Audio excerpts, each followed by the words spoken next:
Bom dia a todos, Thiago Mocenic do canal Livros de História. Vamos iniciar o estudo de uma nova obra, que é o livro 1964, A História do Regime Militar Brasileiro, do professor Marcos Napolitano.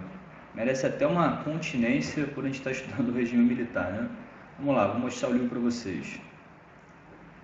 O livro é esse aqui, ó, 1964, História do Regime Militar Brasileiro, pela editora Contexto, publicado em 2014, do professor, do mestre e doutor em História Social pela Universidade de São Paulo, pela USP, professor Marcos Napolitano. Deixa eu ficar grande aqui. E aí, como que a gente vai estudar esse livro? Do mesmo jeito que a gente estudou o outro que está no canal. A gente vai estudar capítulo por capítulo e com calma, porque eu tenho tempo e a gente pode fazer com calma o trabalho, Beleza? Então vamos lá. Vou apresentar aqui o sumário do livro para vocês. O sumário é esse aqui do livro. É um livro relativamente grande, mas a gente vai fazer com calma, tudo bem? Então o primeiro capítulo introdutório chama-se Apresentação. Ele é pequeno, mas contém conceitos importantes que a gente vai ter que trabalhar a partir de agora já, para poder ficar mais tranquilo, para você entender o livro, tudo bem? Então vamos lá, eu montei uma apresentação para os senhores. E aí, já no capítulo de apresentação, o autor apresenta o conceito de golpe civil-militar, mas fala que o regime posterior implantado é um regime militar e não um regime civil-militar. Então vamos lá, o que ele quer trabalhar com a ideia de golpe civil-militar? Deixa eu ficar grande aqui. Preste atenção. Ele quer dizer o seguinte, que a responsabilidade pelo afastamento do presidente eleito João Goulart no dia 31 de março de 1964 não é de responsabilidade exclusiva dos militares. Tudo bem? Ele quer dizer que houve uma coalizão civil que apoiou os militares. Ou seja, não foi somente uma revolta armada nos quartéis que pegou o fuzil e falou, sai fora, que agora quem manda é a gente. Não é só isso. É algo mais complexo que o autor denomina de uma complexa engenharia política que envolve outros setores, como lideranças civis, como Carlos Lacerda, que era o governador do estado da Guanabara, naquela época havia o estado da Guanabara, aqui no Rio de Janeiro, que era líder da União Democrática Nacional, que era um partido político da época, setores do Partido Social Democrático, o governador do estado de Minas Gerais, que era o Magalhães Pinto, o governador do estado de São Paulo, que era o Adhemar de Barros,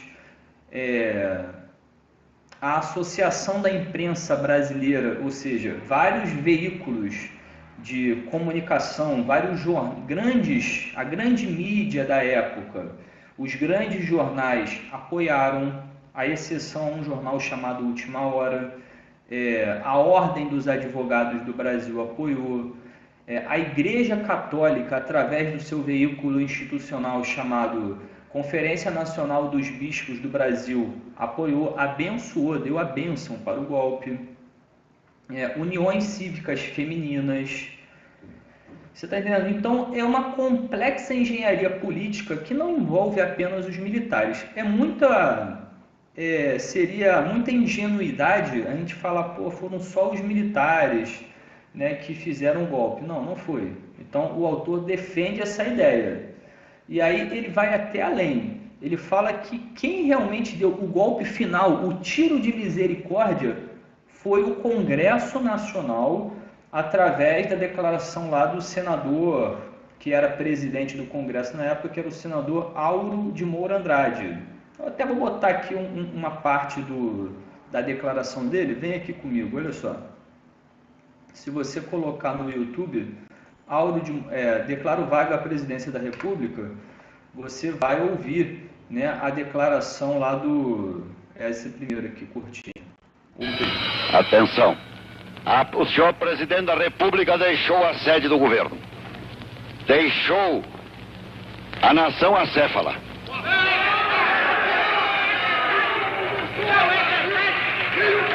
numa hora gravíssima da vida brasileira, em que é mister que o chefe de Estado permaneça à frente do seu governo. Abandonou o governo. E esta comunicação faço ao Congresso Nacional.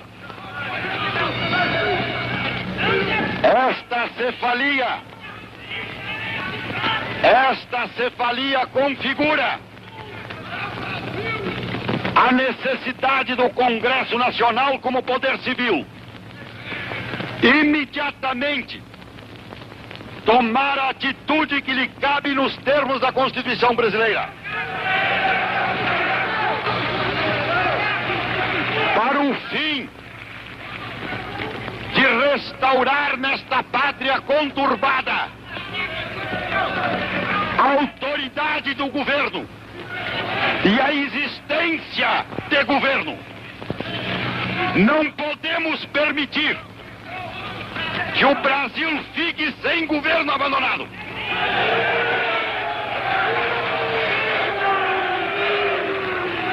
Há sob a nossa responsabilidade a população do Brasil, o povo, a ordem.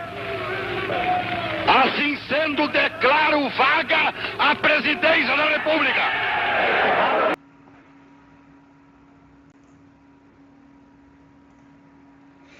Ouviram aí, né? Então é uma complexa engenharia política. É muito mais do que falar que foram somente os militares. Há um envolvimento de setores importantes civis, do Congresso Nacional, de congressistas. Quando essa declaração foi feita, o João Goulart ainda estava em território nacional, no Rio Grande do Sul. Então a gente vai trabalhar, a gente vai aprofundar essa ideia do porquê que chegou até esse momento, né? Quem realmente participou, como foi que aconteceu nos pormenores, nos próximos 2 capítulos. Mas é importante você já ir se acostumando com a ideia do autor, que ele trabalha do golpe civil-militar e não de responsabilidade exclusiva dos militares, tudo bem? Então voltemos aqui para a nossa apresentação. E ele trabalha aqui posteriormente o regime militar. Também um breve comentário, depois a gente vai aprofundar. O que ele quer dizer com isso? Ele quer dizer que depois, após o golpe, a responsabilidade pela administração pública e pelo processo decisório é fundamentalmente militar. Ou seja, o golpe é civil-militar. Mas depois a responsabilidade primordial, a prerrogativa primordial fica na mão dos militares.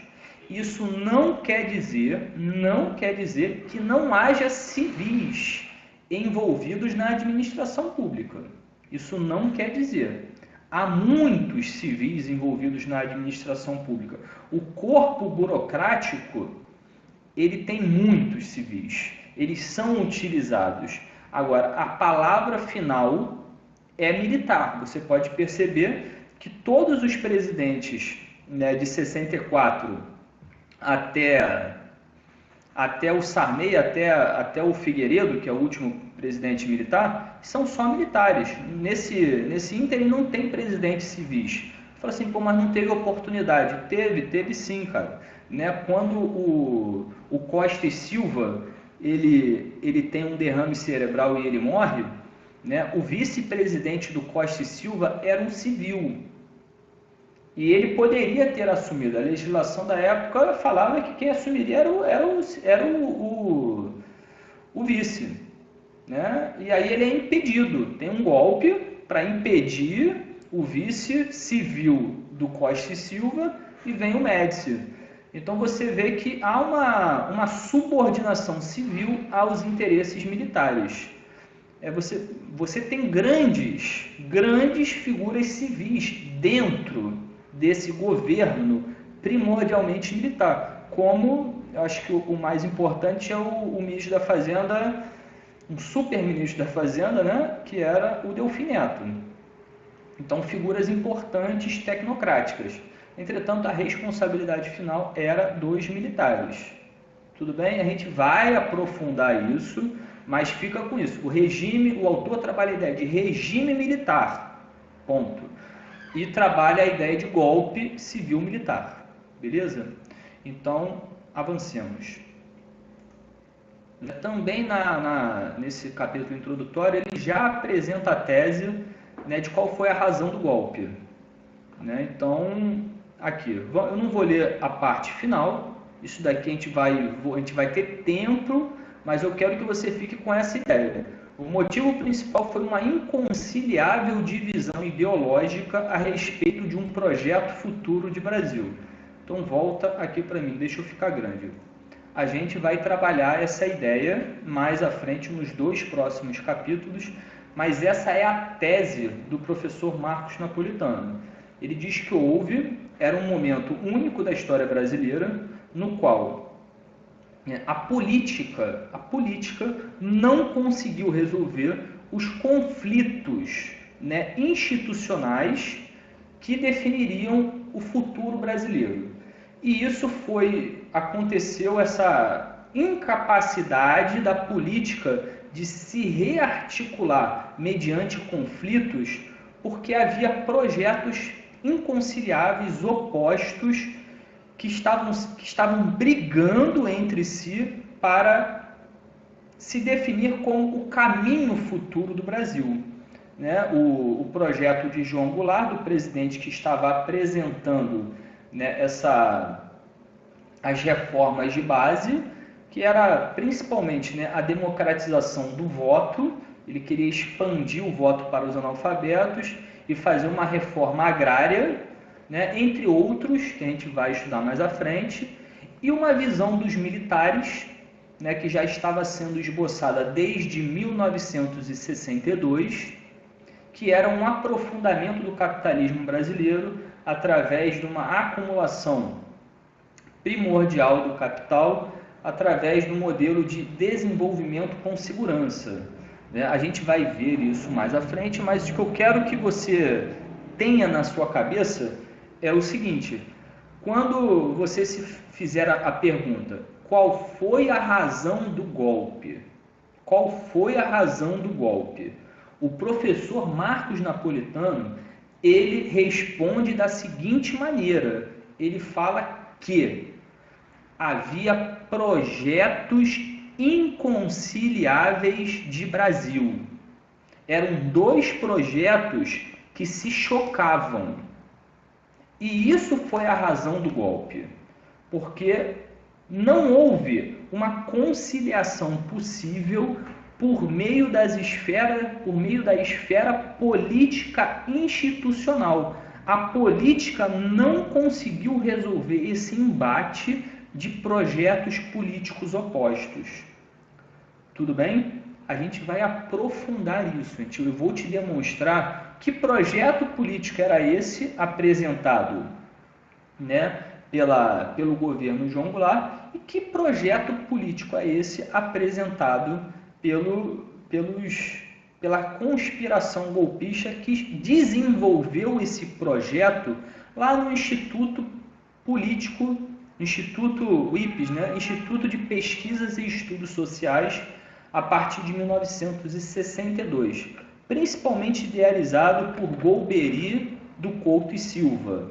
Né? Se você vir aqui eu não quero aprofundar agora, né? Mas se você vir aqui, ó,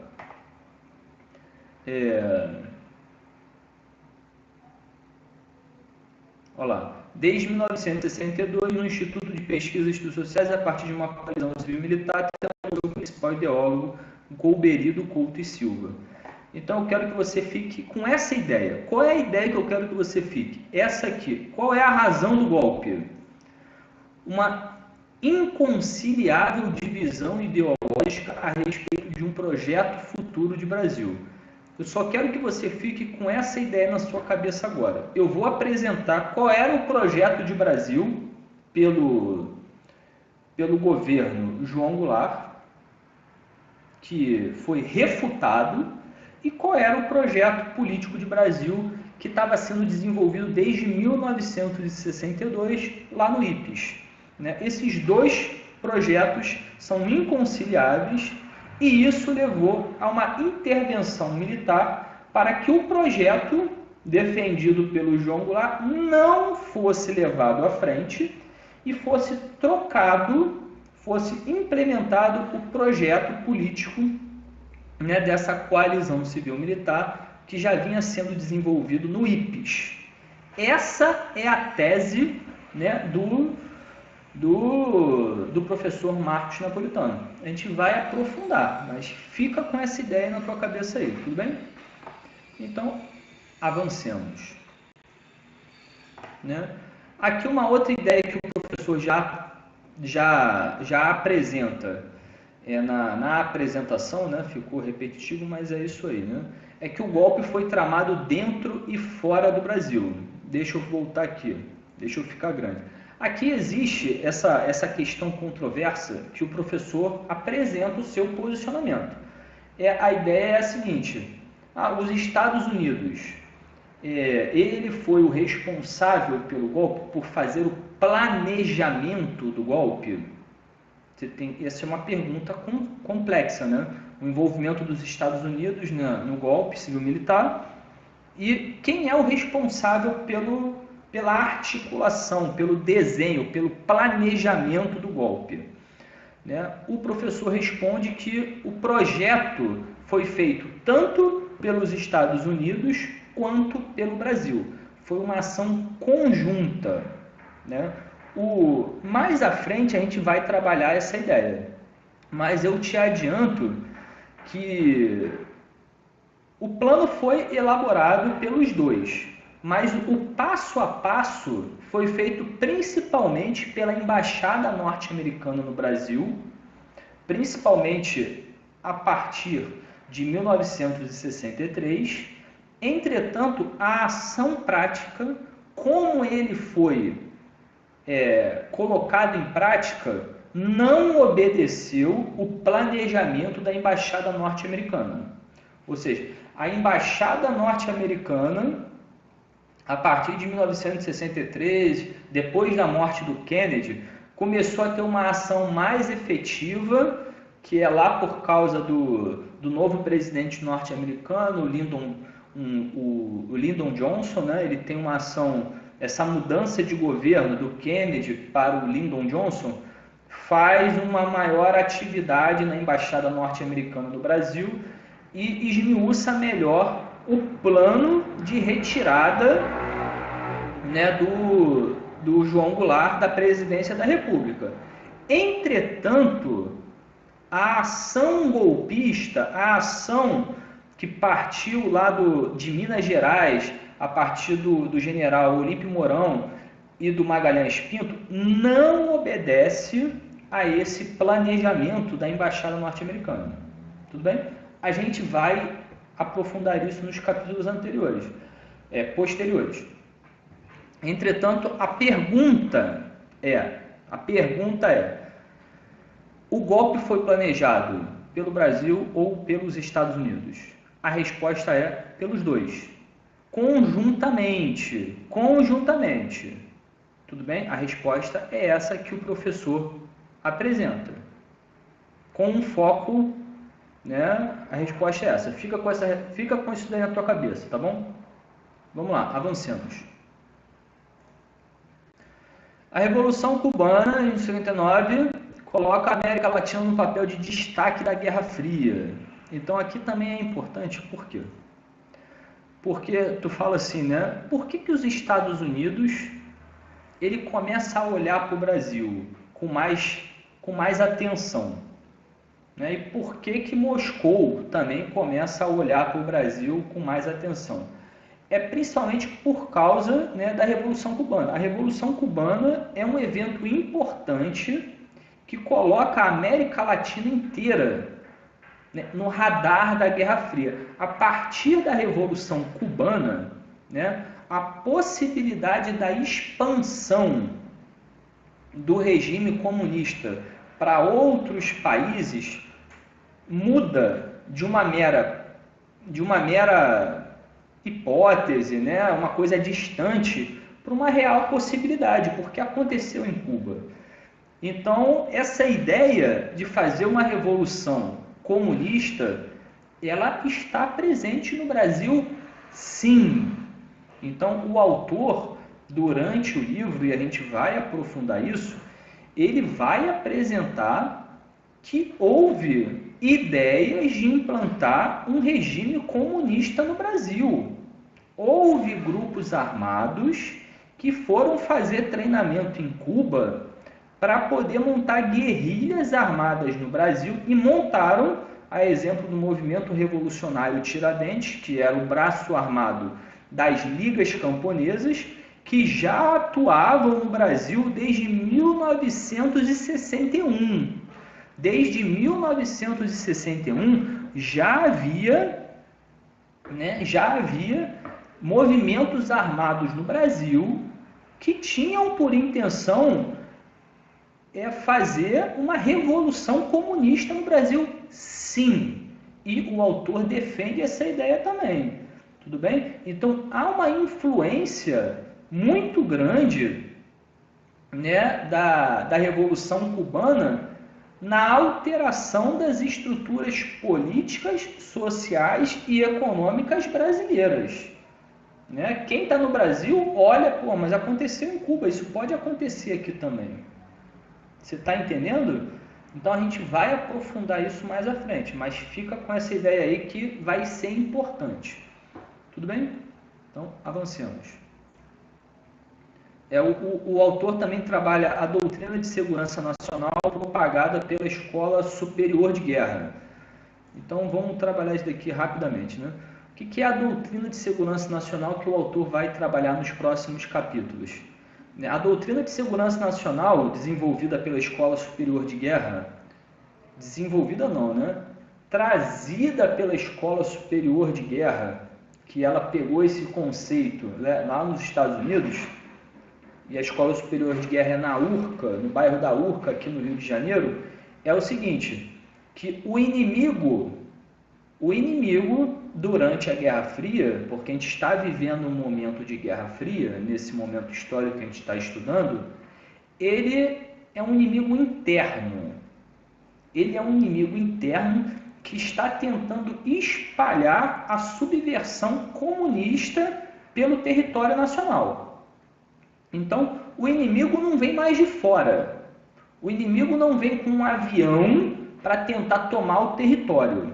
Não. No período de Guerra Fria, esse inimigo ele se infiltra no território brasileiro e ele tenta propagar, né, ideias comunistas, socialistas, para que a partir dessa difusão ideológica exista uma revolução social no Brasil.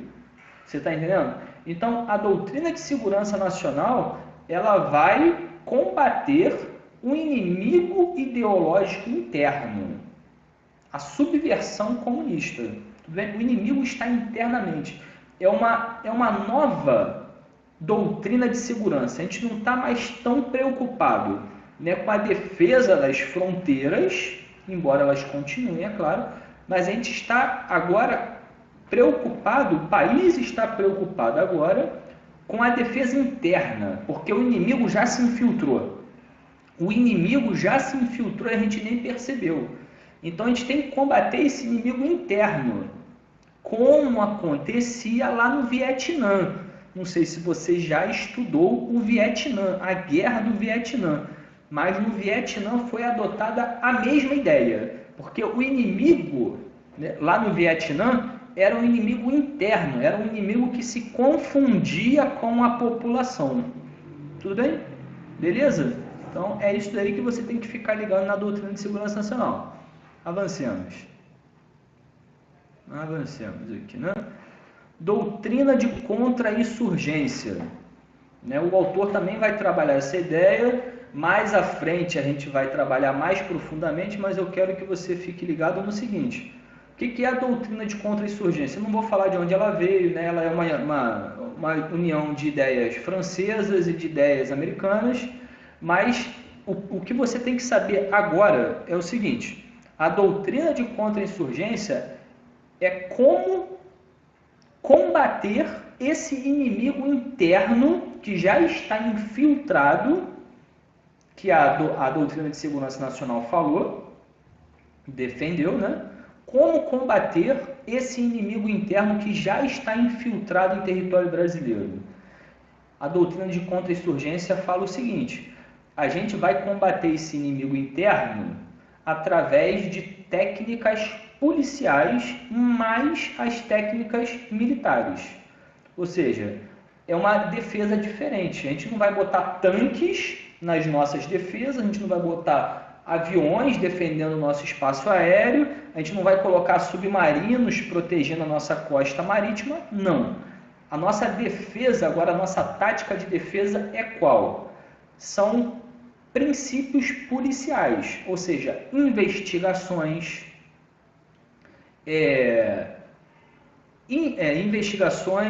você fazer inquéritos policiais militares, você fazer torturas. A tortura, ela entra aí, de você conseguir capturar o inimigo interno e você tirar informações dele até na base da tortura, para que você possa descobrir onde estão os outros inimigos, ou seja, os outros participantes daquele grupo terrorista que já está infiltrado dentro do território brasileiro. Então, isso é a doutrina de contra-insurgência. É como você vai combater esse inimigo interno que já está em território brasileiro. Então, você vai combater ele como? Você vai combater ele a partir de inquéritos policiais militares, a partir de investigação, através de interrogatórios com tortura. Não tem problema você torturar, porque você está torturando para você conseguir capturar os outros integrantes daquele núcleo terrorista. Você está entendendo? Porque eles já estão dentro do território nacional. Beleza? Você fala assim, pô, mas aí isso fere os direitos humanos. Eu sei que fere os direitos humanos, mas estamos em guerra. O que você tem que entender é isso.